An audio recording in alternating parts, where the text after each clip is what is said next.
Un millionnaire rentre à son domicile de manière inattendue et trouve ses deux petites filles prises de tremblements si violents que leurs lèvres devenaient bleues, mais la série d'événements terrifiants ne faisait que commencer. Respirez profondément et préparez-vous pour ce conte. J'espère que cette narration sera le parfait catalyseur pour vous guider vers le sommeil cette nuit. Vous êtes prêts? Commençons. Un village en Normandie était submergé par la pluie, une bruine tenace et dense.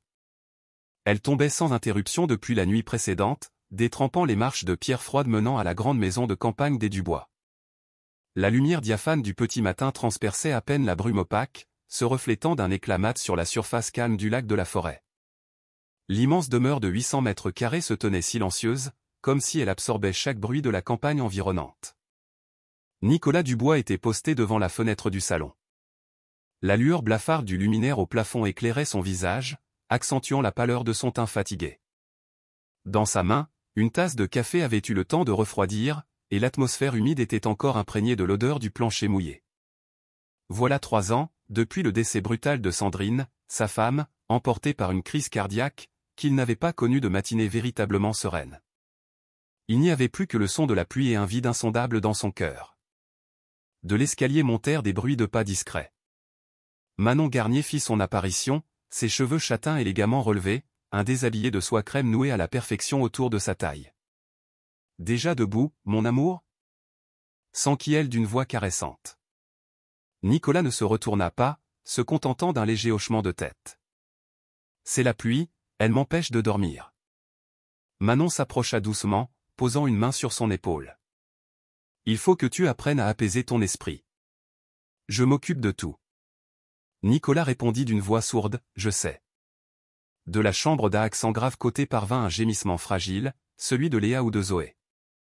Manon pivota aussitôt et s'éclipsa, sa démarche à la fois légère et résolue. Nicolas la suivit du regard, un sentiment partagé de gratitude et d'étrangeté. Elle avait surgi dans sa vie au moment où il était au bord du gouffre, où son monde semblait s'écrouler.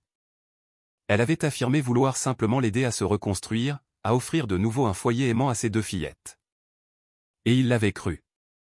À l'étage, une douce lumière blanche inondait la chambre d'enfant. Les jumelles reposaient dans leur lit d'enfant, leurs traits en tout point semblables, hormis un minuscule grain de beauté sur la joue gauche de Zoé. Manon se pencha et sortit délicatement chaque enfant de son berceau. Doucement, mes trésors. Maman est là. Elle déposa un baiser sur le front de l'enfant, un contact éphémère de ses lèvres, mais son regard restait inexpressif. Quand Léa renifla doucement, Manon serra imperceptiblement sa prise avant de la relâcher aussitôt. Tout va bien, tout ira bien. Sa voix était monocorde, presque aérienne, mais totalement dépourvue de chaleur. La porte s'ouvrit pour laisser entrer Monique Laurent, la gouvernante d'un certain âge, qui apportait couverture et biberon. Le lait des petites est prêt. Manon leva la tête, un sourire de circonstance aux lèvres. Merci, Monique, mais je vais le faire. Je tiens à m'en occuper personnellement. Monique resta figée un instant, puis acquiesça en déposant les biberons. L'eau est tout juste à température. Il vaudrait mieux la laisser tiédir un peu. Je sais, lança Manon sans la regarder. Alors que Monique se disposait à quitter la pièce, elle entendit Manon chuchoter, une voix si basse qu'elle se confondait presque avec le murmure de la pluie, « Bientôt, je serai la seule dont elles auront besoin. » Monique s'immobilisa sur le seuil, son visage se crispant fugitivement. Elle se retourna et surprit le sourire de Manon. « Pourriez-vous me faire un thé ?» Le ton était si suave, si prévenant, qu'il était ardu de percevoir la note dissimulée en dessous. Monique opina de la tête et sortit, mais son regard s'attarda subrepticement sur les mains de Manon. Ses doigts étreignaient le biberon avec une telle force que ses jointures en étaient devenues exsangues. En bas, Nicolas alluma son ordinateur, se préparant à une réunion virtuelle. Son existence se résumait désormais à des chiffres, des courbes et des contrats, un refuge pour ne pas affronter le souvenir de sa perte. Manon descendit et posa une main sur son épaule. « Je crois que tu devrais rentrer plus tôt ce soir. Les filles ont besoin de toi, et moi. J'ai besoin de toi également. » Nicolas soupira. « D'accord, si j'arrive à me libérer du bureau. » Ce n'est pas une question de si, Nicolas. Permets-toi de vivre un peu, dit-elle avant de s'éloigner, laissant derrière elle une légère effluve de son parfum. Monique passa devant lui, leurs regards se croisèrent une fraction de seconde, comme si elle hésitait à lui confier quelque chose avant de renoncer. Elle se dirigea vers la cuisine. Elle avait vu Nicolas grandir, se souvenait de l'enfant aimable et obstiné qu'il était. Aujourd'hui, le jeune maître vivait dans une demeure glaciale, aux côtés d'une femme qui lui inspirait une méfiance viscérale. Dans la cuisine, Monique nettoya en silence le biberon qui avait servi. Dehors, la pluie redoubla d'intensité, le vent malmenant les arbres bordant l'allée. À midi, lorsque Nicolas partit pour ses bureaux, Manon se tenait au pied de l'escalier pour lui dire au revoir. « Je vais m'occuper du rangement et du bain des filles. Sois tranquille. J'ai confiance en toi. » Nicolas esquissa un sourire et s'en alla. À peine la porte fut-elle refermée que le sourire de Manon s'évanouit. Elle monta à l'étage, le claquement régulier de ses talons résonnant sur le bois. Monique, sortant de la lingerie, l'aperçut et l'interpella. « Mademoiselle Garnier, puis-je vous aider ? » « Ce ne sera pas nécessaire. Je tiens à m'en occuper personnellement. » La réponse fusa de l'escalier, légère mais sans appel. Dans la salle de bain, la buée envahissait l'espace. Manon ouvrit le robinet, vérifia la température d'un geste de la main, puis versa l'eau dans une bassine en métal posée au centre de la pièce. Les deux bébés, assises dans leur berceau, observaient leur belle-mère avec une curiosité candide. Manon se retourna, ôta son déshabillé et sourit. « Venez, mes petites. Aujourd'hui, vous allez être propres et ravissantes, comme deux petits chérubins. » Elle se pencha, saisit Léa et la déposa dans la bassine. L'enfant frémit, sa petite main s'agrippant au rebord, ses yeux agrandis par l'appréhension. Manon posa une main sur son dos, sa voix un murmure. « Sois calme, maman est là. » Mais à cet instant précis, un éclair déchira le ciel, et la lumière crue qui frappa son visage transforma son expression. Son regard devint vide, si glacial que la pièce entière parut se figer. Monique se tenait dans le couloir, écoutant le bruit de l'eau. Un pressentiment soudain la fit pousser la porte et entrer. Sous ses yeux, Manon arrosait la tête des deux enfants, son geste lent mais dénué de toute tendresse. « Mais que faites-vous » s'écria Monique en s'élançant vers elle.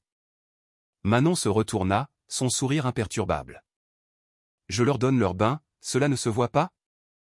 Cette eau est gelée. Vous ne vous en rendez pas compte ? Vous parlez comme si j'étais incapable d'être une mère. » Manon reposa le broc, son regard aussi tranchant qu'une lame. « Je sais parfaitement ce que je fais. » Monique s'approcha et lui arracha le broc des mains. Sandrine disait la même chose, et elle. Elle s'interrompit, les yeux embués de tristesse. Manon se redressa, un sourire fin aux lèvres. Ne prononcez plus son nom dans cette maison. Désormais, c'est moi qui fais partie de cette famille. L'atmosphère était électrique. Les deux enfants se mirent à pleurer. Monique se baissa pour les prendre, mais Manon la retint. « Donnez-les-moi. » « Non. » Monique secoua la tête, serrant les enfants contre elle et reculant vers la sortie. « Vous croyez en avoir le droit ?» demanda Manon d'une voix sourde, son regard perdu dans une ombre impalpable. Un coup de tonnerre éclata. La lueur bleutée de l'éclair traversa la fenêtre, illuminant en plein le visage de Manon. À cet instant, Monique perçut la vérité derrière ce sourire, quelque chose de froid, de dur et d'acéré comme l'acier. Manon resta silencieuse.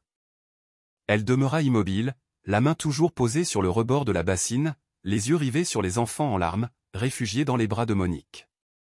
L'après-midi normand se fit plus lumineux après la longue averse.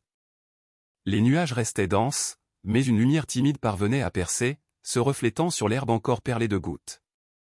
La voiture de fonction de Nicolas s'engagea dans l'allée gravillonnée, le crissement des pneus sur le sol mouillé laissant des sillons grisâtres. Il coupa le contact, sortit avec un soupir et desserra sa cravate. Il rentrait tôt, une chose rare, mû par une envie soudaine de retrouver ses filles. Il se remémora Sandrine donnant le bain aux enfants dans le jardin par les beaux après-midi, la lumière du soleil jouant dans ses cheveux couleur de miel. Il resserra sa prise sur la poignée de sa mallette et accéléra le pas. Un bruit d'eau qui coule provenait de l'arrière de la maison. Curieux. L'arrivée d'eau principale avait été fermée la veille suite à une facture impayée. La compagnie des eaux l'avait même appelé ce matin. Ce bruit était anormal. Puis des rires. Deux petites voix ténues, entrecoupées mais bien réelles. Léa et Zoé. Et mêlée à ces sons, une voix de femme familière, légère et régulière comme une comptine. Le cœur de Nicolas se réchauffa un bref instant, mais quelques mètres plus loin, cette chaleur s'évanouit. Il contourna le rosier dégoulinant et s'immobilisa, pétrifié. Manon était accroupie près d'une vieille bassine en métal d'où s'échappait une légère buée. Les deux bébés, nus, tremblaient de tous leurs membres dans la bassine, la peau écarlate, les lèvres commençant à bleuir. Manon leur versait de l'eau sur les épaules, le regard d'un calme effrayant. « Manon! Mais qu'est-ce que tu fais » hurla Nicolas d'une voix étranglée. Manon sursauta, son geste suspendu. Elle se tourna, le visage masqué par la vapeur. « Nicolas. Je. » Elle inspira profondément, tentant de maîtriser son trouble. « L'eau est coupée à l'intérieur, alors je chauffe de l'eau pour les laver. Je ne voulais pas les laisser sales. »« Chaude » gronda Théil en s'approchant. Sa main effleura le rebord de la bassine. L'eau était bouillante. La morsure de la chaleur lui brûla la peau. Il sortit précipitamment Zoé, l'enveloppa dans une serviette prise sur une chaise et fixa Manon comme s'il voyait une inconnue. « Tu trouves ça normal » demanda Nicolas, le ton montant à chaque mot. Il fait à peine 10 degrés et le vent est plus glacial que l'eau du lac. Tu veux les rendre malades ? Manon se releva, les mains toujours tremblantes, le visage livide. Je voulais seulement qu'elles soient propres. Tu ne comprends donc pas ? Si, je comprends parfaitement. Nicolas s'avança encore. Tu voulais prouver que tu étais une meilleure mère que Sandrine, c'est ça ? Manon ouvrit la bouche pour protester, mais aucun son n'en sortit. Son regard vacilla, trahissant un mélange de vulnérabilité et de danger. Ne la mêle pas à ça, Nicolas. Je ne me comparerai jamais à une personne décédée. Alors qu'est-ce que c'est ? Dit-il, la voix brisée. C'est ta façon de reconstruire cette famille ? En laissant mes enfants grelotter de la sorte ? Je suis désolé. Manon baissa la tête, des larmes perlant sur ses joues, sa voix n'étant plus qu'un souffle. Je voulais sincèrement bien faire. Je les ai vus s'amuser dans le bain, elles souriaient. Souriaient ? Nicolas eut un rire amer. Tu ne vois pas qu'elles sont bleues ? Il serra Zoé contre sa poitrine qui se soulevait de fureur. Je n'ai besoin des leçons de personne pour être un père. Des pas précipités retentirent depuis la cuisine. Monique accourut, l'air affolé. Monsieur Nicolas, que se passe-t-il ? Nicolas ne répondit pas. Il prit les deux enfants, les emmitoufla dans des serviettes, les mains secouées de colère. Le regard de Monique balaya la scène, s'arrêtant sur la bassine fumante. Elle y trempa un doigt avec précaution et le retira aussitôt. « Grand Dieu !» s'exclama Théel. Manon se détourna, essuyant ses larmes à la hâte. « Je vous assure que mes intentions étaient bonnes. Je voulais seulement. »« Assez !» tonna Nicolas. Le mot claqua dans le silence de la cour. « Je ne veux plus en entendre un mot. » Il tourna les talons, emportant les deux enfants à l'intérieur. Monique observait la scène en silence, le cœur lourd. Dehors, Manon restait figée, ses mains crispées sur sa robe, ses articulations blanchies. Lorsque la porte se referma, elle prit une longue inspiration. Les larmes s'étaient évaporées aussi vite qu'elles étaient venues. Son visage devint une plaque de glace, son regard s'assombrit. « Parfait » chuchota Théel, sa voix à peine perceptible. « Vous verrez. J'obtiendrai raison, à ma façon. » Elle se pencha vers la bassine. La surface de l'eau reflétait un ciel maussade et son propre visage, une image distordue et brouillée par la chaleur. Manon se redressa, souleva la bassine sans un bruit et se dirigea vers les rosiers. Depuis la fenêtre de la cuisine, Monique la regardait, la main suspendue en l'air. Dehors, Manon s'agenouilla près d'un parterre et se mit à creuser un trou avec une petite pelle de jardin. Au lieu de vider l'eau, elle versa tout le contenu de la bassine dans le trou, puis elle y enterra la bassine elle-même. Chaque pelletée de terre qui tombait sur le métal produisait un son lourd et étouffé. Monique retint son souffle. Elle voulut sortir, mais la peur la cloua sur place. Elle ne put que regarder, impuissante, à travers la vitre embuée. Dehors, les nuages s'amoncelaient de nouveau, le vent se levait, balayant le jardin et secouant les rosiers trempés. Manon recouvrit la bassine de la dernière couche de terre, qu'elle tassa du pied. Puis elle se releva, s'épousseta les mains, le regard fixé sur la maison. De sa fenêtre à l'étage, Nicolas aperçut la silhouette de Manon penchée dans le jardin. Il soupira. Sa colère était encore vive, mais les mots de Sandrine, prononcés des années plus tôt, lui revinrent à l'esprit, « Ne laisse jamais la colère obscurcir ton jugement. » Il secoua la tête et serra ses deux filles contre lui sous la couverture. « Tout va bien, papa est là. » En bas, Manon leva la tête. La lumière blafarde du crépuscule frappa son visage, un trait de clarté dans son regard. Un sourire imperceptible se dessina sur ses lèvres, un sourire dénué de toute chaleur. Elle fit demi-tour, rentra lentement dans la maison et verrouilla la porte du jardin derrière elle. Le matin normand était enveloppé de brume. L'air froid et humide s'infiltrait par les fenêtres, formant de minuscules perles de condensation sur les vitres. Dans la chambre du deuxième étage, les deux fillettes dormaient d'un sommeil profond, leurs joues ayant retrouvé leur couleur après une nuit agitée, leur respiration aussi calme que le vent. Nicolas était assis au bord du lit, le regard posé sur la petite main de sa fille qui agrippait un pli de la couverture. Il expira longuement, un soupir qui semblait le délester d'un poids immense. Toute la nuit, l'image de Manon penchée au-dessus de la bassine l'avait obsédé. Le regard qu'elle lui avait lancé lorsqu'il l'avait réprimandé, la larme sur sa joue, ses mains tremblantes. Avec le recul, il se disait qu'il avait été excessivement dur. Elle cherchait seulement à aider, se persuada-t-il. Il rajusta doucement la couverture sur les bébés et quitta la chambre. Des bruits de vaisselle provenant de la cuisine se mêlaient à une légère odeur de café. Nicolas s'arrêta sur le seuil. Manon lui tournait le dos, vêtue d'une chemise blanche, ses cheveux impeccablement noués. Elle nettoyait la table avec des gestes lents et mesurés. La cuisine était baignée d'une lumière douce, d'une propreté remarquable. Elle se retourna, un sourire fin aux lèvres. « Tu es matinale. »« Je n'ai pas réussi à trouver le sommeil, » répondit Nicolas en s'approchant. Il promena son regard sur la tasse de café fumante et la tartine déjà préparée sur une assiette. « Manon. » Il marqua une pause, inspirant profondément. « Pour hier. J'ai réagi de manière excessive. Je te prie de m'excuser. » Manon garda le silence quelques instants, comme si elle attendait la suite. Puis elle posa la tasse de café devant lui, sa voix si ténue qu'elle était à peine audible. « Je comprends. N'importe quelle mère aurait eu peur de perdre ses enfants, même s'ils ne sont pas les siens biologiquement. » Nicolas se sentit désarçonné. Cette phrase le toucha comme une pointe acérée. Il la regarda, sans savoir quoi répondre. À cet instant, Manon paraissait sincèrement bienveillante, profondément compréhensive. Une partie de lui baissa la garde. Monique passa dans le couloir, observant la scène de loin. Le regard de Manon la croisa brièvement, s'y attarda une seconde, puis elle sourit à Nicolas. Ce n'était plus un sourire blessé, mais un sourire empreint d'assurance. Monique fronça les sourcils, un frisson la parcourant. Au cours de la journée, l'ambiance de la maison se transforma. Manon se montra douce, attentionnée, d'une gentillesse presque irréelle.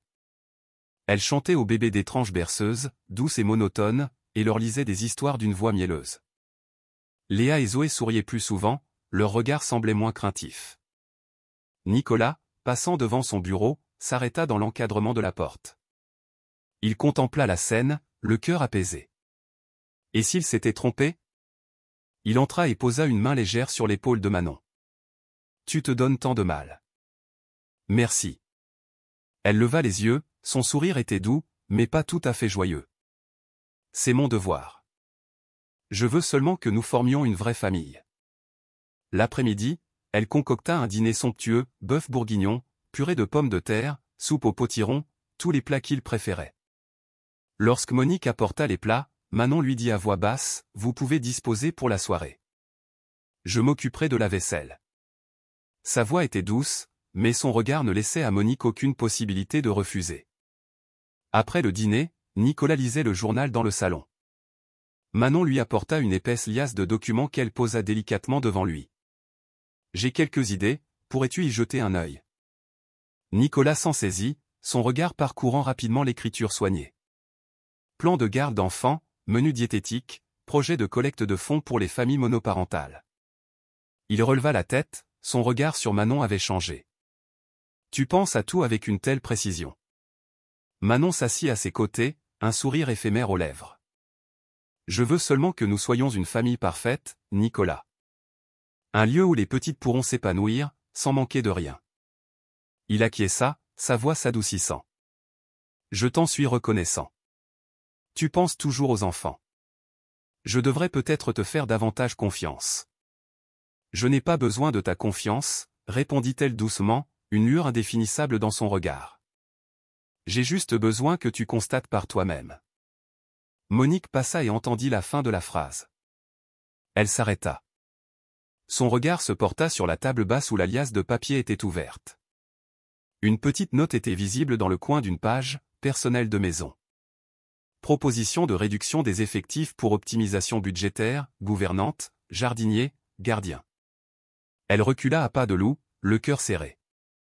La nuit tomba, et la demeure des Dubois s'enfonça dans le silence. Les deux bébés dormaient à poings fermés, la lueur de la veilleuse projetant des ombres dansantes au plafond.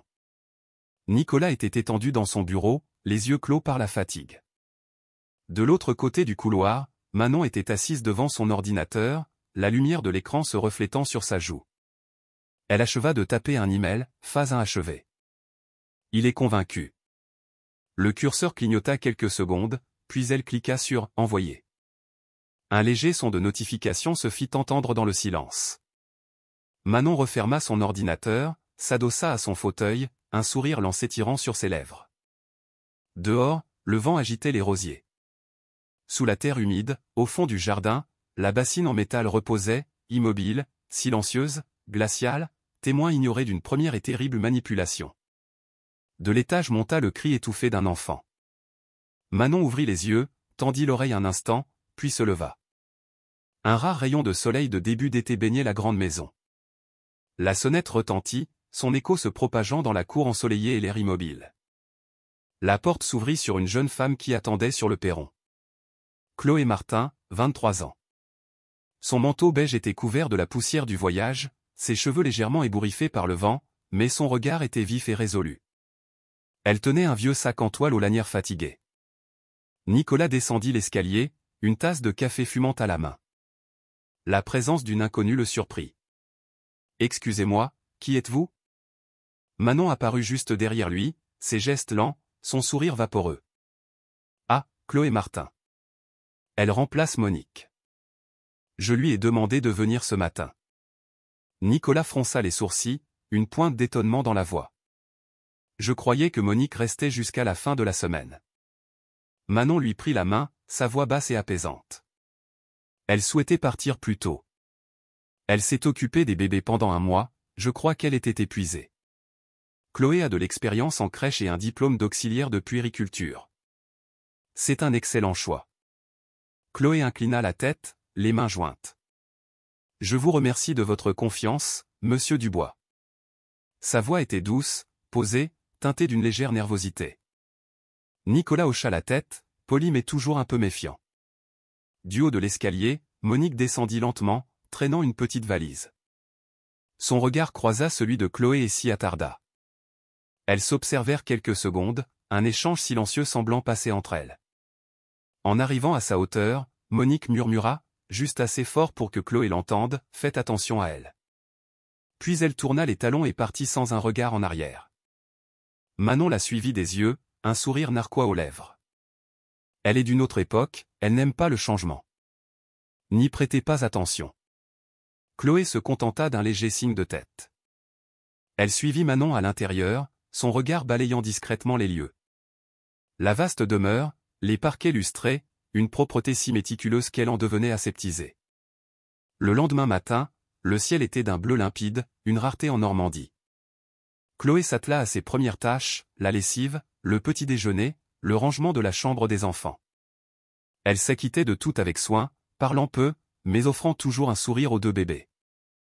Léa et Zoé semblèrent l'adopter immédiatement. Dès qu'elle se mettait à chantonner, elle se mettait à rire, leurs éclats de voix emplissant la pièce. Nicolas passa, s'arrêta sur le seuil et sourit. « Vous avez l'air de bien vous entendre avec les petites. » Chloé répondit humblement, « Je pense simplement qu'elles ont besoin qu'on leur parle, monsieur Dubois. » À cet âge, Les enfants sont bien plus réceptifs qu'on ne l'imagine. Nicolas acquiesça, son regard s'adoucissant un instant. De la cuisine, en bas, Manon observait la scène par l'entrebâillement de la porte. Sa main qui tenait sa tasse de café se crispa. Lorsque Léa laissa échapper un rire plus sonore, elle serra la tasse si fort qu'un léger craquement se fit entendre. Elle entra brusquement, un sourire étudié aux lèvres. « Chloé, il n'est pas nécessaire de les garder dans vos bras si longtemps. On finit par les gâter à force de les porter toute la journée. » Chloé inclina la tête avec déférence. « Bien, madame. » Mais avant de reposer l'enfant dans son berceau, elle déposa un baiser sur son front. Ce geste valut à Chloé un regard noir de Manon, son sourire s'effaçant une fraction de seconde. Les jours suivants, un silence étrange s'installa dans la maison. Chloé travaillait dans l'ombre, nettoyant, lavant, veillant sur les bébés. Mais chaque fois qu'elle tentait de s'approcher des enfants, Manon était là, postée dans l'escalier ou assise dans un coin de la cuisine, son regard pesant sur elle comme celui d'un cerbère. Chloé remarqua que Manon ne laissait personne d'autre préparer les repas des bébés. Chaque matin, elle préparait elle-même les biberons, refusant toute aide, même celle de Chloé. Un jour, Chloé demanda timidement, « Puis-je vous aider à préparer le lait ? J'aimerais apprendre votre façon de faire. » Manon la fixa, son sourire n'atteignant pas ses yeux. « Ce ne sera pas nécessaire. J'ai mes habitudes. Contentez-vous de nettoyer les chambres. » Nicolas était absorbé par son travail, partant tôt et rentrant tard. Il avait délégué à Manon la gestion complète de la maison, des emplois du temps aux factures. « Je sais que je peux compter sur toi, » avait-il dit, ce à quoi elle avait simplement répondu, « Je m'efforce toujours de faire au mieux. » Un après-midi, alors que le soleil couchant illuminait le mur du bureau, Chloé passa devant avec une manne de linge. Elle aperçut Manon penchée sur le coffre-fort et s'arrêta. Manon ouvrit le coffre, en retira une enveloppe épaisse, la vérifia rapidement et le referma. En se retournant, elle vit Chloé et marqua un temps d'arrêt. « Votre journée est terminée ? » « Oui, je montais le linge propre. » Manon sourit et posa l'enveloppe sur le bureau. « C'est la paix. Vous savez être discrète, n'est-ce pas, Chloé ?» Leurs regards se croisèrent. Une longue et pesante seconde s'écoula. Chloé hocha la tête. « Je ne dirai rien, madame. » « C'est une sage décision, » répondit Manon d'une voix neutre avant de s'éloigner. Cette nuit-là, Chloé était assise à la petite fenêtre de sa chambre de bonne. La lumière de sa lampe de bureau éclairait la page de son journal intime. Elle écrivit, « Tout ici est trop calme, trop propre, mais cela sonne faux. C'est comme si quelqu'un s'efforçait de maintenir une façade de normalité. » Elle leva la tête. Une douce berceuse s'élevait de la chambre des enfants. C'était sa propre voix, enregistrée sur un appareil que Manon avait installé pour que les bébés s'habituent à elle. Chloé frissonna. À l'étage, Manon se tenait près de la fenêtre de sa chambre, faisant tournoyer le vin dans son verre. La lueur rouge du crépuscule baignait son visage d'une lumière chaude. Mais lorsque la voix enregistrée de Chloé se fit entendre, le regard de Manon s'assombrit. Elle posa son verre, sa voix n'étant qu'un murmure qu'elle seule pouvait entendre. « Si tu t'imagines pouvoir capter son attention. » Elle respira profondément, puis acheva sa pensée, « Point tu le paieras cher. » Manon prit son téléphone et ouvrit une application de messagerie sécurisée. Ses doigts tapèrent rapidement, la nouvelle est trop entreprenante. Changement de plan nécessaire. Elle appuya sur « Envoyer » et éteignit l'écran. La pièce plongea dans l'obscurité. Seule la lueur incandescente de sa cigarette subsistait, se reflétant dans son regard glacial. En bas, Chloé continuait d'écrire, ignorant que la partie venait de commencer. Manon était assise à la table de la salle à manger, le dos droit, vêtue d'une chemise blanche, le courrier normand déployé devant elle. En première page, une photo de Nicolas en costume gris, un sourire assuré. Le titre en gras annonçait « L'empire immobilier Dubois en pleine expansion ». Le PDG Nicolas Dubois invité d'honneur à la conférence économique de Normandie. Un sourire se dessina sur les lèvres de Manon. Elle reposa le journal, son doigt effleurant la photo. « Parfait, Nicolas. Te voilà enfin revenu à ta place. Et tout se déroule exactement comme je l'avais prévu. » Des pas se firent entendre dans l'escalier. Chloé apportait un plateau pour le petit déjeuner, une odeur de viennoiserie et de lait chaud emplissant la cuisine. Elle salua poliment, « Bonjour, Madame Garnier. » Manon ne leva pas les yeux et répondit sèchement, « Je m'occupe du lait aujourd'hui. Allez nettoyer les sols. » Chloé marqua une légère hésitation avant de poser le plateau sur la table.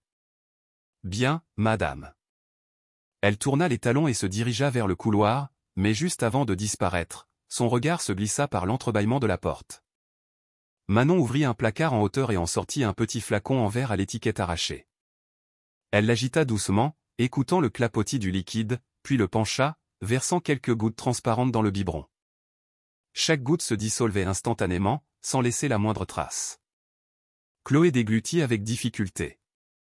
Sa main serra le manche du balai à franges jusqu'à ce que ses jointures blanchissent. Son cœur battait à tout rompre. Elle inspira profondément, feignant de se détourner comme si de rien n'était. Mais dans son esprit, les pièces du puzzle commençaient à s'assembler, le sommeil excessif des enfants, l'odeur étrange du lait chaque matin, et l'expression de Manon dès que quelqu'un s'approchait de la préparation. Nicolas descendit, son téléphone à l'oreille, la voix pressée. « Je dois filer au bureau. Un problème sur le projet du lac. » Manon posa le lait, son sourire radieux. « Vas-y, je gère tout ici. »« Rentre tôt, mon chéri, » ajouta-t-elle d'un ton presque suppliant. Nicolas l'embrassa sur le front et partit. Dès que la porte se referma, le sourire de Manon s'effaça. Elle se retourna, son regard métamorphosé, froid, perçant et calculateur. À midi, les rayons du soleil traversaient les rideaux, dessinant de longues bandes lumineuses sur le plancher. Les deux bébés, après avoir bu leur lait, avaient été couchés. Chloé rangeait le salon lorsque la respiration sifflante de Zoé l'alerta. Elle s'approcha. La petite était inerte, le visage rouge, la respiration laborieuse. Elle la secoua doucement. « Zoé, ma puce. » Aucune réaction. Léa, à côté, dormait tout aussi profondément, les lèvres blêmes, les paupières agitées de soubresauts. Prise de panique, Chloé souleva Zoé et se précipita dans le salon. « Madame Garnier. Madame Garnier. » Manon apparut sur le seuil, toujours dans sa robe impeccable, son visage d'un calme déconcertant. « Quel est le problème ? » ?»« Les bébés. Elle ne se réveille pas. »« J'ai beau les secouer, » expliqua Chloé, la voix tremblante. Manon s'approcha avec flegme, son ton aussi léger que si elle parlait de la météo. « Elles dorment, c'est tout. Vous êtes trop anxieuse. Mais leur respiration n'est pas normale, regardez. Donnez-la-moi. » Manon tendit les bras et prit l'enfant. Elle la serra contre elle, la berçant doucement et fredonnant une mélodie étrange, lente et lancinante. Était-ce une berceuse ou un murmure? La température de la pièce sembla chuter brutalement. Chloé recula, observant la scène, retenant son souffle. Ce fredonnement lui glaçait le sang, comme si chaque note dissimulait une part d'ombre. « Vous voyez, » dit Manon, les yeux toujours fixés sur l'enfant. « Elles ont simplement besoin de plus de sommeil. » Chloé acquiesça, mais son cœur continuait de battre la chamade. Alors que Manon se détournait, Chloé aperçut une fine trace de poudre blanche près de son col, accrochée au tissu de sa robe. La nuit tomba. Le vent soufflait en rafales, faisant trembler les fenêtres. Allongée dans sa chambre, Chloé fixait le plafond, les yeux grands ouverts. Elle tentait de se convaincre qu'elle se faisait des idées, mais des bruits de pas résonnèrent sur le parquet, un pas lent et régulier, comme si quelqu'un arpentait le couloir. Elle se redressa, saisit sa lampe de poche et sortit sans bruit. Le faisceau lumineux balaya le couloir et descendit l'escalier. En bas, une mince raie de lumière jaune filtrait de la cuisine. Chloé descendit, le cœur battant à tout rompre. Elle poussa la porte de la cuisine et un courant d'air froid l'enveloppa. Manon n'était pas là. Tout était en ordre, mais la porte d'un placard était entr'ouverte. Elle l'ouvrit. Au fond, parmi les pots d'épices, se trouvait un petit flacon sans étiquette, en verre dépoli, contenant un fond de liquide clair. Elle le déboucha. Une odeur âcre s'en dégagea, semblable à celle des sédatifs de l'hôpital où elle avait travaillé. Elle eut le souffle coupé, ses mains se mirent à trembler. Elle glissa rapidement le flacon dans la poche de son manteau. Des pas se firent entendre derrière elle. Chloé se figea. « Que faites-vous à fouiner, Chloé ?» La voix était juste derrière elle, lente et distincte. Elle se retourna. Manon se tenait là, vêtue d'un peignoir blanc qui lui tombait aux chevilles, les cheveux en désordre, son visage à moitié dans la lumière, à moitié dans l'ombre. « Madame. Madame Garnier. Vous êtes réveillée ? Je venais juste boire un verre d'eau. » Manon s'approcha, pas à pas. Un parfum puissant et froid l'enveloppa. « Des insomnies ?» Chloé hocha la tête, s'efforçant de garder une voix stable. « Oui, j'ai du mal à dormir. » Manon sourit, s'arrêtant juste devant elle. Elle se pencha légèrement, sa main se posant sur l'épaule de Chloé. « Ce n'est rien, dit-elle, sa voix douce mais chargée d'une menace qui donnait envie de reculer. Prenez simplement garde à ne pas boire par erreur quelque chose que vous ne devriez pas. » La phrase tomba, douce comme la soie et froide comme l'acier. Manon s'éloigna, sa silhouette projetant une longue ombre sur le parquet. La porte de sa chambre se referma dans un silence presque total. Chloé resta là un long moment, la faible lumière de la cuisine éclairant son visage blême. Elle sortit la main de sa poche et contempla le flacon. Petit, glacial, mais d'un poids inexplicable. Elle prit une profonde inspiration, son cœur martelant sa poitrine, puis se murmura à elle-même, « Il faut que je sache ce qu'il y a là-dedans. » La lumière vacilla et s'éteignit.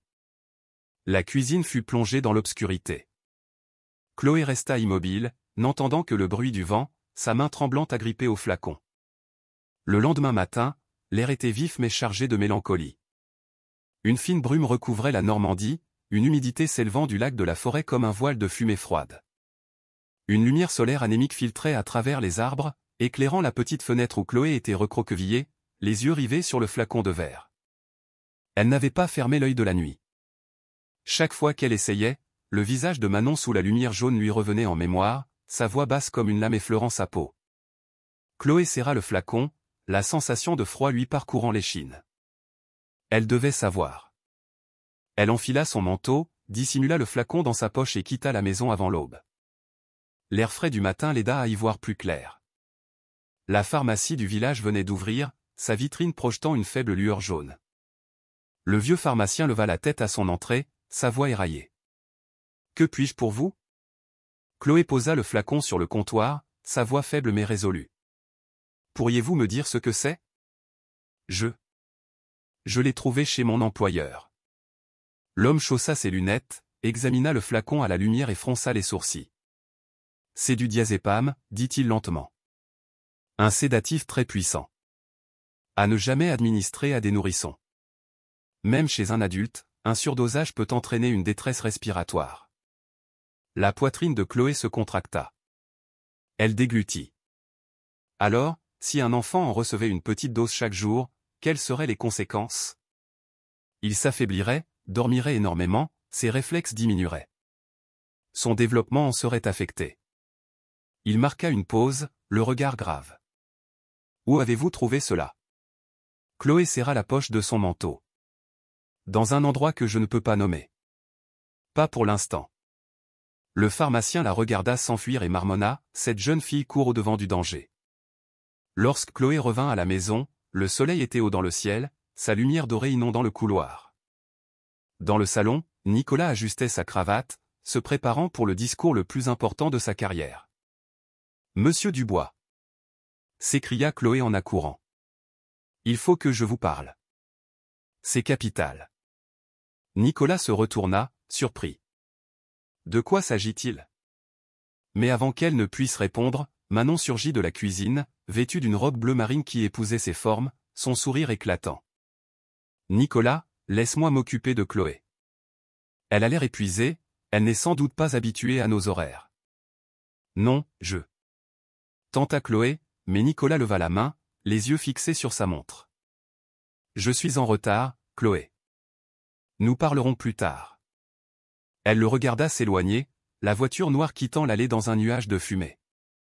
Manon se tenait derrière elle, une tasse de thé à la main, le regard fixé sur Chloé. « Vous avez l'air soucieuse. Un peu de thé vous ferait du bien. » Chloé recula en secouant la tête. « Merci, mais je n'ai pas soif. »« Pas soif ?» Manon eut un léger sourire et posa la tasse sur la table. « Très bien. Alors au travail. Je n'aime pas l'oisiveté dans cette maison. » Le reste de la journée, une atmosphère pesante régna dans la demeure. Chloé travaillait comme une automate, nettoyant, lavant, veillant sur les bébés. Mais chaque fois qu'elle tentait de s'approcher d'eux, Manon était là, dans l'escalier ou dans un coin de la cuisine, son regard pesant sur elle comme celui d'un gardien de prison. Les bébés dormaient de plus en plus, mangeaient de moins en moins. Chaque fois que Chloé voyait Manon préparer le lait, elle sentait qu'un drame se jouait sous ses yeux, et qu'elle était impuissante. En fin d'après-midi, Manon annonça qu'elle sortait faire des courses. À peine la porte fut-elle fermée que Chloé saisit son téléphone. Elle appela le pharmacien. « C'est Chloé. Pourriez-vous m'envoyer un rapport d'analyse pour ce flacon? J'ai besoin d'une preuve pour protéger les enfants. » « Oui, je vous l'envoie par mail immédiatement. Mais soyez prudente. Ce genre de substance. » La porte s'ouvrit avec fracas, interrompant la conversation. Chloé sursauta, manquant de laisser tomber son téléphone. Manon entra, le soleil de l'après-midi la frappant de plein fouet, son visage moitié dans la lumière, moitié dans l'ombre. « Qui appeliez-vous, Chloé ?» Chloé tenta de garder son calme et glissa son téléphone dans sa poche. « Une amie. » Manon ne répondit pas. Elle s'approcha lentement, d'un pas assuré. Arrivée à sa hauteur, elle lui arracha le téléphone des mains et regarda l'écran. Le message envoyé était encore visible, rapport sur le diazépam envoyé à Chloé Martin. Son regard s'embrasa de fureur. Sans un mot, Manon jeta le téléphone au sol et l'écrasa sous son talon. Un bruit sec et cristallin retentit. Des éclats de verre volèrent, scintillant comme de minuscules poignards. Chloé recula, la peur lui nouant la gorge. Manon se pencha vers elle, sa voix un sifflement.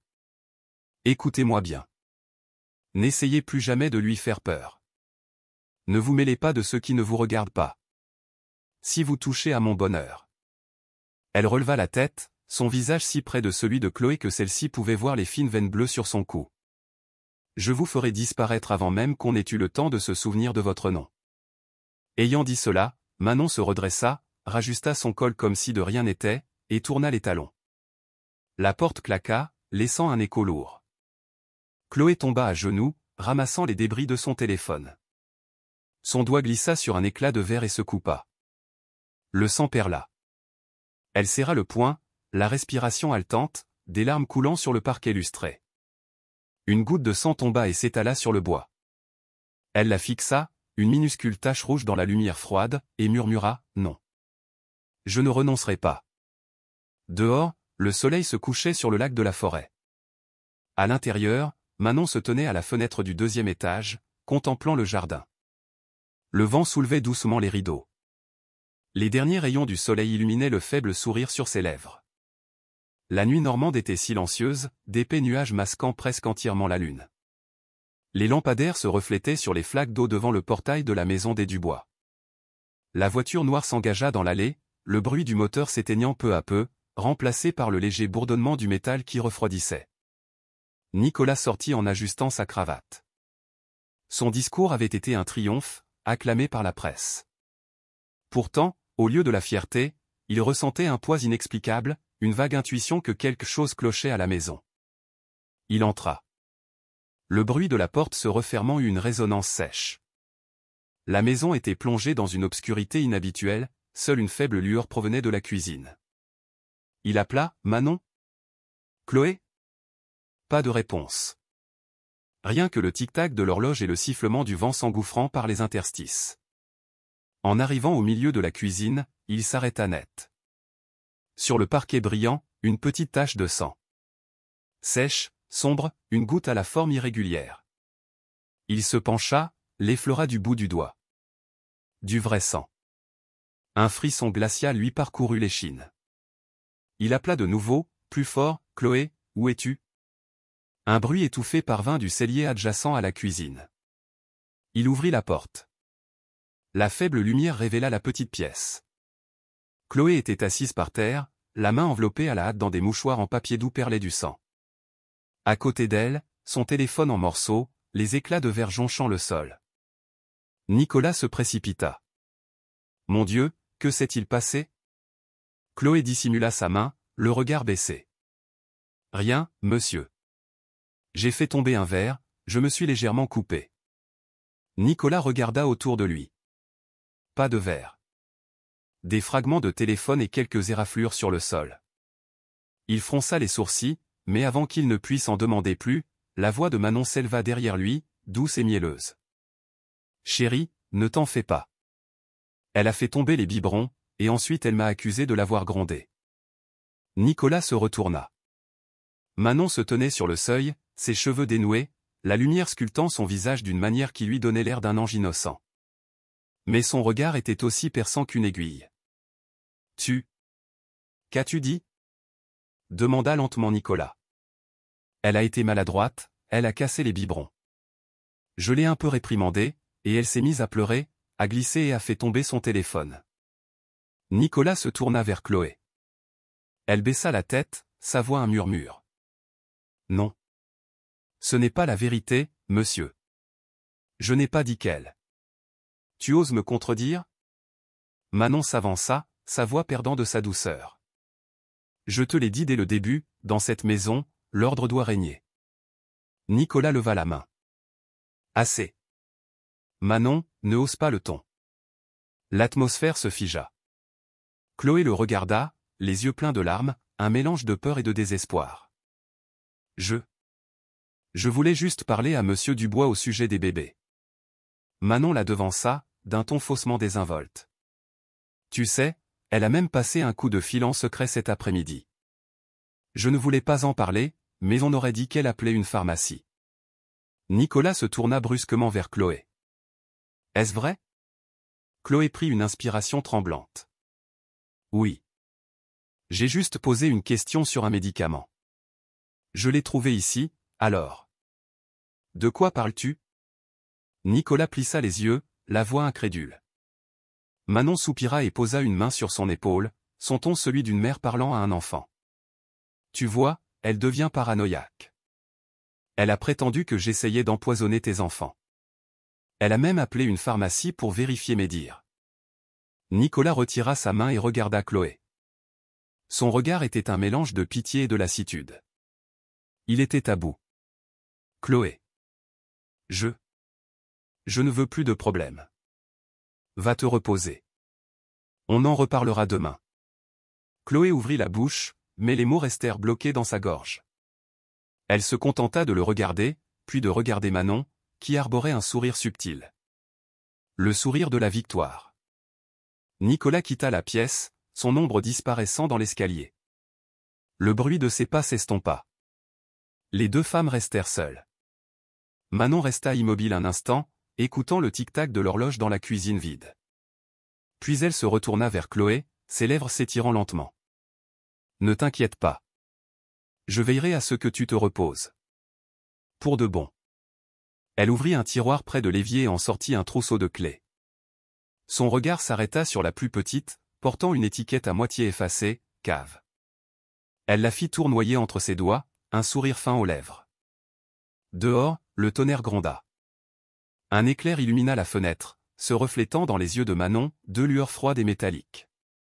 Elle s'éloigna, le claquement régulier de ses chaussures sur le parquet s'estompant dans l'obscurité du couloir. Chloé resta assise, immobile, serrant sa main blessée. Le sang suintait à travers les mouchoirs et tombait sur le sol, là où la vieille tache de sang n'était pas encore tout à fait sèche.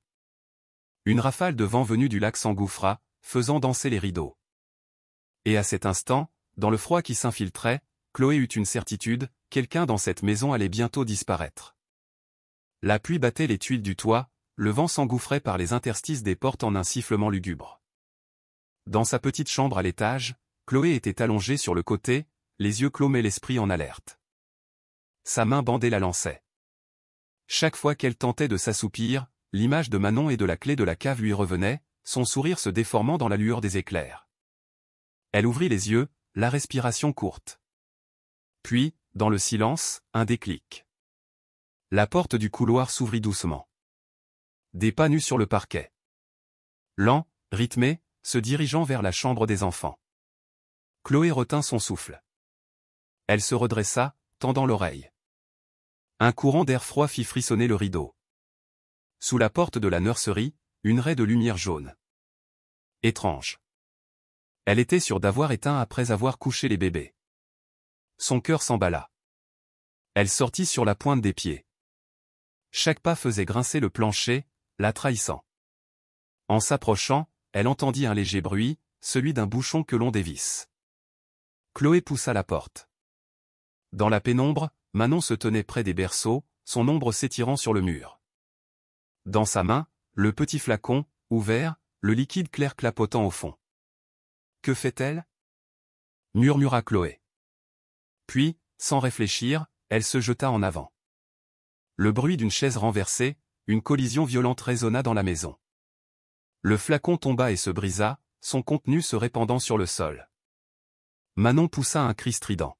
« Tu es folle » Les deux enfants se réveillèrent en sursaut. Léa se mit à pleurer hystériquement, ses sanglots remplissant l'air lourd. Zoé se joignit à elle.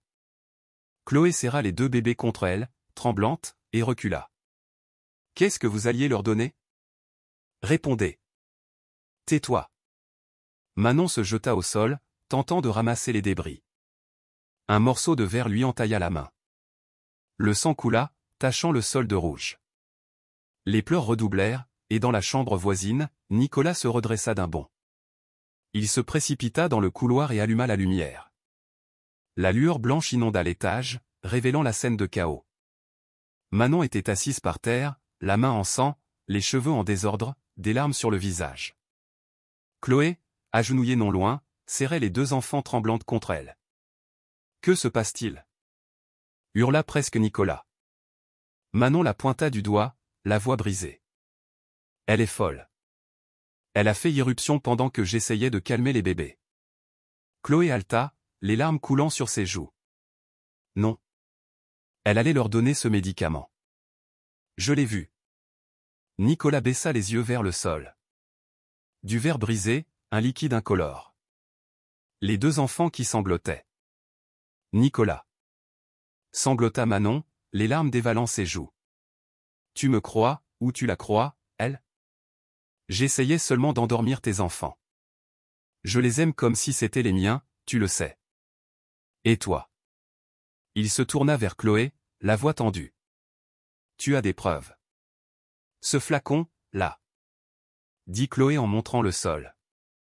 Mais Manon fut plus rapide. D'un mouvement du pied, elle fit glisser le dernier morceau de verre, celui qui portait encore l'étiquette, sous le tapis. Un geste si fluide qu'il passa presque inaperçu. Il n'y a rien, dit Manon entre deux sanglots. Tu vois, elle invente. Nicolas se pencha. Il ne vit que des fragments anonymes et quelques gouttes de liquide. Il en ramassa un, l'étiquette était complètement partie. La colère, l'épuisement et la confusion se mêlaient en lui. Il serra le morceau de verre. Je ne veux plus de dispute. Sortez d'ici. Toutes les deux. Maintenant. Chloé s'avança, tentant de lui toucher le bras. S'il vous plaît, monsieur. Faites analyser leur sang. Si je me trompe, je m'en irai pour de bon. Manon la coupa d'un faible sourire, un sourire que seule Chloé pouvait voir. Tu en dis trop. Nicolas tourna le dos, prenant les deux petites pour les calmer. Il ne savait plus qui croire. Derrière lui, les deux femmes se faisaient face, l'une tremblante, l'autre glaciale. Le sang de la main de Manon tombait sur le sol blanc, chaque goutte atterrissant précisément sur la vieille tache laissée par Chloé. Elle baissa les yeux, un éclair de froideur dans son regard. Puis elle se pencha et, du pied, poussa discrètement tous les débris sous le tapis blanc. Lorsque Nicolas releva la tête, Manon avait enroulé un foulard autour de sa main, son visage adouci, sa voix calme. J'étais simplement inquiète pour les enfants. Chloé resta immobile, la regardant, consciente que la vérité était en train d'être étouffée sous ses yeux, avec la seule preuve qui pouvait sauver les deux enfants. Dehors, le tonnerre gronda, un éclair déchira le ciel, le vent fouetta les rideaux. Un faisceau de lumière traversa la pièce, illuminant un instant le visage de Manon, magnifique, serein, et d'une froideur terrifiante. Dans la cour de l'hôpital de Saint-Louis, la voiture de Nicolas freina brusquement devant les urgences. La portière s'ouvrit et il s'élança, serrant contre lui Léa et Zoé. Leur petit corps était fiévreux, leur tête ballante, leur respiration rauque. À l'aide. Que quelqu'un m'aide. Sa voix éraillée et désespérée déchira le silence matinal. Une infirmière apporta aussitôt un brancard, une équipe médicale sortit en courant de la salle de garde. Chloé suivait, le visage exsangue, sa main toujours bandée de sang séché. Elle se tenait la poitrine, son cœur battant si fort que c'en était douloureux. Les deux bébés furent emmenés en salle d'urgence. La porte se referma, le panneau, accès réservé au personnel, oscillant dans le courant d'air. Nicolas resta là, tremblant de tous ses membres, sa chemise trempée de pluie et de sueur. Tout tournait autour de lui, le bip des machines, les bruits de pas, les pleurs lointains d'enfants. Comment avait-il pu laisser les choses en arriver là? Un instant plus tard, le docteur Stéphane Leclerc, un homme d'une cinquantaine d'années aux lunettes rondes, apparut, le visage sombre. Monsieur Dubois. Nicolas s'avança, la voix nouée. Mes filles. Comment vont-elles? Le docteur Leclerc ouvrit un dossier. Les analyses de sang révèlent une concentration de diazépam, un sédatif, plusieurs fois supérieure à la norme acceptable dans le sang des bébés. Le temps sembla se suspendre. Nicolas leva les yeux, le regard vide. Qu'avez-vous dit? Diazépam, répéta le médecin. Un sédatif prescrit aux adultes pour l'anxiété ou l'insomnie. À cette dose, il peut provoquer une dépression du système nerveux central chez de jeunes enfants. Nicolas suffoqua, ses mains agrippant le dossier de la chaise. L'image du flacon brisé, les cris de Chloé la nuit précédente, les larmes de Manon, tout se bousculait dans sa tête. Le docteur Leclerc poursuivit, les bébés ont été mis sous perfusion et un traitement de désintoxication a été commencé. Heureusement, nous sommes intervenus à temps. Mais préparez-vous, elles devront rester en observation quelques jours. Il regarda Nicolas droit dans les yeux. Nous avons l'obligation de signaler ce cas aux autorités, car il pourrait s'agir d'une mise en danger délibérée de la vie d'autrui. Nicolas acquiesça, la gorge sèche. La porte de la chambre s'ouvrit avec fracas. Manon entra, le visage défait, les cheveux en désordre, les yeux noyés de larmes. « Oh mon Dieu !» s'écria-t-elle en se précipitant vers le lit où Léa dormait, inerte. « Qu'est-il arrivé à mes enfants? Nicolas, dis-moi, pourquoi sont-elles dans cet état ?» Nicolas ne répondit pas. Il se contenta de la regarder, son regard froid et profond, vide de toute confiance. « Tu ne dis rien ?» Manon tenta de lui prendre la main, mais il l'esquiva. Le docteur Leclerc, observant la scène, intervint. « Madame Garnier, vous allez devoir rester pour les besoins de l'enquête. Les analyses ont confirmé la présence de diazépam dans le sang des enfants. » Manon se figea. « Vous m'accusez? » Personne ne vous accuse, dit le médecin calmement. Nous suivons la procédure. Elle se tourna vers Nicolas, la voix tremblante. Tu ne me crois pas? Je suis leur mère. Nicolas ferma les yeux, sa voix sourde. Je ne crois que les résultats. Un long silence s'installa, seulement rompu par le bip régulier du moniteur cardiaque. 20 minutes plus tard, alors que la police était en route, Chloé entra, accompagnée d'un homme d'âge mûr, le pharmacien. Il avait l'air fatigué, son manteau était humide, mais son regard était déterminé. Monsieur Dubois, commença Chloé, la voix encore faible mais assurée. Voici monsieur Marc Pelletier, de la pharmacie du village. Il a des preuves concernant le flacon utilisé par madame Manon. Manon recula, le regard fuyant. Elle ment, Nicolas, ne l'écoute pas. Le pharmacien ouvrit sa mallette et en sortit un document portant un tampon rouge. Voici le rapport confirmant la vente d'un lot de diazépam il y a 2 mois. Le numéro de lot correspond à celui trouvé par mademoiselle Chloé. Et le nom de l'acheteuse. Il regarda Nicolas. Et Manon Garnier. La pièce sembla retenir son souffle. Nicolas regarda Manon. Elle recula encore, les lèvres tremblantes. Non. C'est faux. Je l'ai acheté pour moi. Je suis insomniaque, tu le sais. Alors pourquoi le flacon était-il dans la chambre des enfants? Demanda Nicolas, sa voix résonnant contre les murs. Elle m'a piégé. Hurla Manon en pointant Chloé du doigt. Elle veut nous séparer, te prendre à moi. Elle te dévore des yeux, tu es donc aveugle? Chloé secoua la tête, des larmes coulant sur ses joues. Je voulais seulement protéger les enfants. Le docteur. Leclerc intervint d'une voix ferme. Madame Garnier, cela suffit. La police arrive. Vous allez devoir nous suivre pour un interrogatoire. Manon resta immobile, son expression passant de la panique au vide. Son regard erra, puis se fixa sur sa main. Son alliance brillait sous la lumière de l'hôpital. Elle la fit tourner, comme si elle cherchait une issue.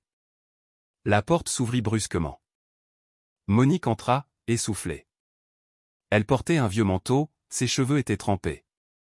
Je reviens tout juste de Portland. Je savais que quelque chose n'allait pas. Nicolas la regarda, la voix tendue. Monique. Elle s'approcha et posa une main sur son épaule. Je n'ai pas eu le temps de te le dire avant de partir. J'ai laissé la caméra de surveillance du jardin allumée. Elle fonctionne toujours. Je pense qu'il est temps de regarder. Nicolas la fixa, puis acquiesça. Montre-moi. Monique sortit son téléphone et lança la vidéo. L'écran afficha une image floue, filmée par la caméra infrarouge. On y voyait Manon, assise près de la bassine en métal, versant un liquide dans les biberons et remuant. L'air dans la chambre d'hôpital devint irrespirable. Le sifflement de la climatisation se mêlait au battement de cœur de chacun. Manon recula en trébuchant contre le mur. Non. Ce n'est pas moi. C'est un montage, elle a. Tais-toi. La coupa Nicolas, la voix brisée par la rage. Comment ai-je pu être aussi aveugle? Je t'ai laissé entrer dans ma maison, toucher mes enfants, les embrasser chaque soir. Il serra les poings, les larmes lui montant aux yeux. Sandrine ne me le pardonnera jamais. Manon s'effondra en larmes. Mais dans ses yeux humides, il n'y avait plus de douleur, seulement le calcul froid qui s'estompait. Elle parla doucement, presque un murmure. Tu ne comprends pas. Sans moi, tu n'aurais été rien. Le docteur. Leclerc fit signe à une infirmière. Dans le couloir, le bruit régulier des pas de la police se rapprochait. 2 officiers entrèrent. Les gyrophares de leur voiture projetaient des éclats rouges et bleus sur le mur de l'hôpital. L'un d'eux déclara, « Manon Garnier, vous êtes en état d'arrestation pour suspicion de mise en danger de la vie d'autrui. » Ils s'approchèrent et la maîtrisèrent. Manon n'opposa aucune résistance. Elle leva seulement les yeux vers Nicolas, un faible sourire aux lèvres. Un sourire qui lui glaça le sang. Tandis qu'il l'emmenait, les lumières des gyrophares projetaient son ombre longue et fine sur le mur, avant qu'elle ne disparaisse au détour du couloir. La porte se referma. Nicolas resta immobile un long moment. Chloé s'approcha et posa une main sur son bras. Les bébés s'en sortiront, monsieur. J'en suis certaine. Il se retourna et la regarda longuement, les yeux fatigués mais sincères. Merci. Sans toi, j'avais tout perdu. 2 semaines s'écoulèrent. La Normandie entrait dans la fin du printemps. Une brise fraîche venue du lac de la forêt charriait des parfums de lilas et de terre mouillée. Les journaux titrèrent brièvement « Manon Garnier, suspectée de mise en danger de mineurs, en détention provisoire ». Nicolas plia le journal sans lire la suite. Il n'avait pas besoin de plus de détails. Une fois avait suffi. Il n'assista qu'à une seule audience, pour voir la femme qui, croyait-il, l'aiderait à se reconstruire. Manon apparut dans une tenue de prisonnière grise, les cheveux en désordre, le regard vide. Ils se croisèrent sans un mot. Tout avait été dit. Cet après-midi-là, Nicolas retourna à la grande maison, là où tout avait commencé. Elle semblait transformée. Fini les lumières tamisées et l'atmosphère glaciale.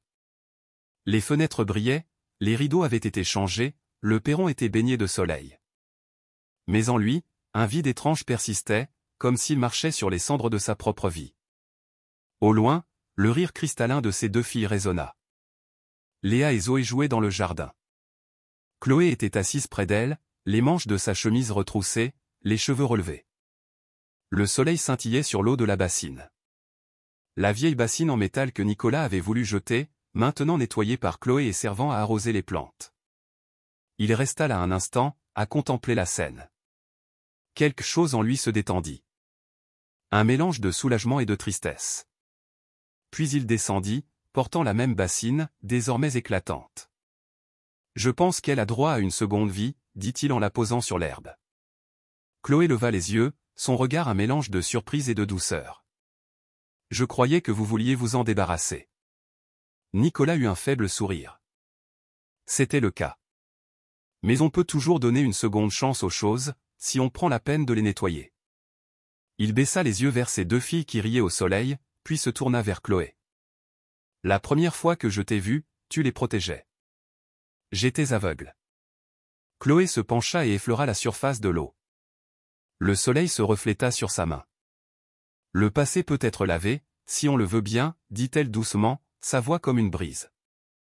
Nicolas la regarda longuement en silence.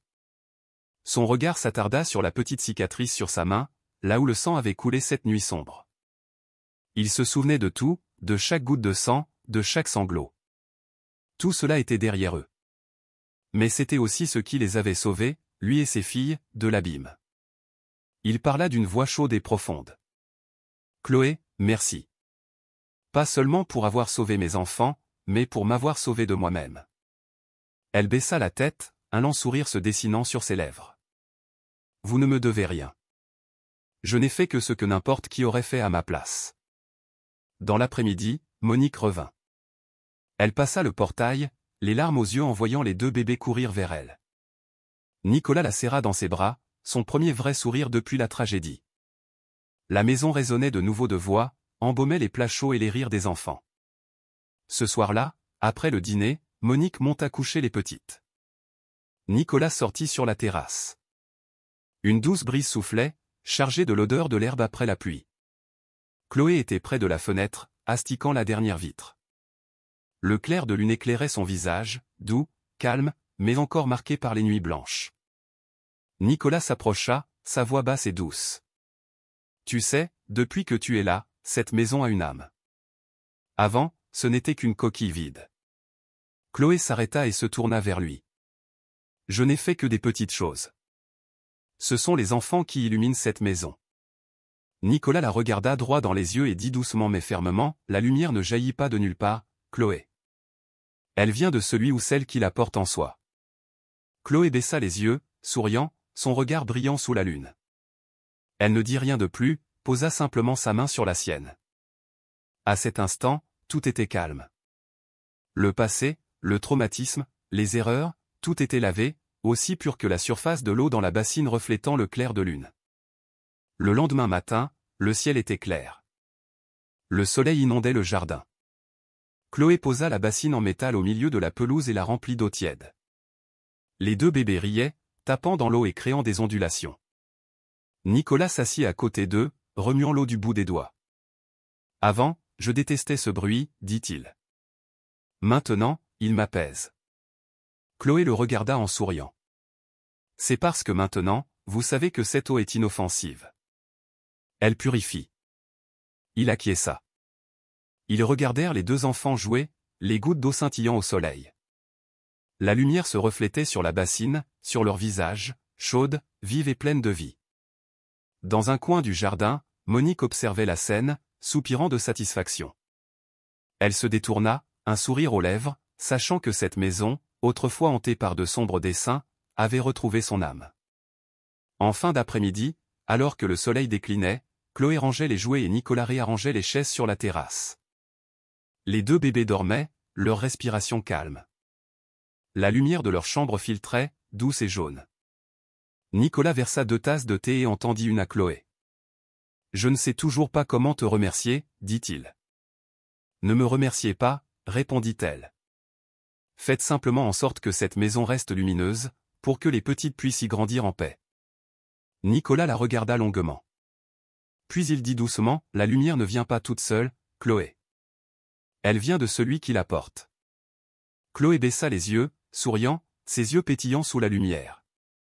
Elle ne dit rien, posa simplement sa main sur la sienne. À cet instant, tout était silencieux. Le passé, la douleur, les faux pas, tout était lavé, aussi pur que la surface de l'eau dans la bassine scintillant sous la lune. La nuit tomba. Le vent bruissait dans les arbres du jardin. La bassine en métal reflétait le ciel étoilé. Les deux bébés dormaient paisiblement dans leur chambre, et sur la terrasse, Nicolas et Chloé étaient assis côte à côte, sans un mot. Le rire des enfants semblait encore flotter dans l'air, se mêlant au son régulier de l'eau qui s'égouttait. Le clair de lune se posa sur la bassine d'argent, illuminant 3 silhouettes, un homme, une femme et 2 enfants. Une vraie famille. Et ainsi s'achève notre histoire de ce soir. Un voyage qui s'achève, des ténèbres du doute, de la peur et de la malveillance à la lumière de la vérité, de la confiance et de l'affection. Ce foyer de lumière n'est pas seulement le lieu où Nicolas et ses 2 filles ont retrouvé la paix, c'est aussi la preuve que parfois, la lumière ne naît pas de la magie. Elle émane de ceux qui ont le courage de faire ce qui est juste, même face au danger. Et vous? Après avoir écouté ce récit, quel personnage vous a le plus touché? Nicolas, le père aveuglé qui a réappris à vivre? Chloé, la jeune femme courageuse qui a affronté l'injustice? Ou Monique, la gardienne silencieuse de la chaleur du foyer? Et au cours de l'histoire, quelle action vous a le plus ému? Est-ce le moment où Chloé a protégé les 2 bébés dans la nuit pluvieuse, ou celui où Nicolas s'est agenouillé près de la bassine, symbole de rédemption et de renouveau? Partagez vos réflexions dans les commentaires ci-dessous. J'aimerais savoir ce que vous avez ressenti lors de ce voyage de l'ombre à la lumière. Partageons, discutons et poursuivons avec d'autres histoires réconfortantes et inspirantes dans les nuits à venir.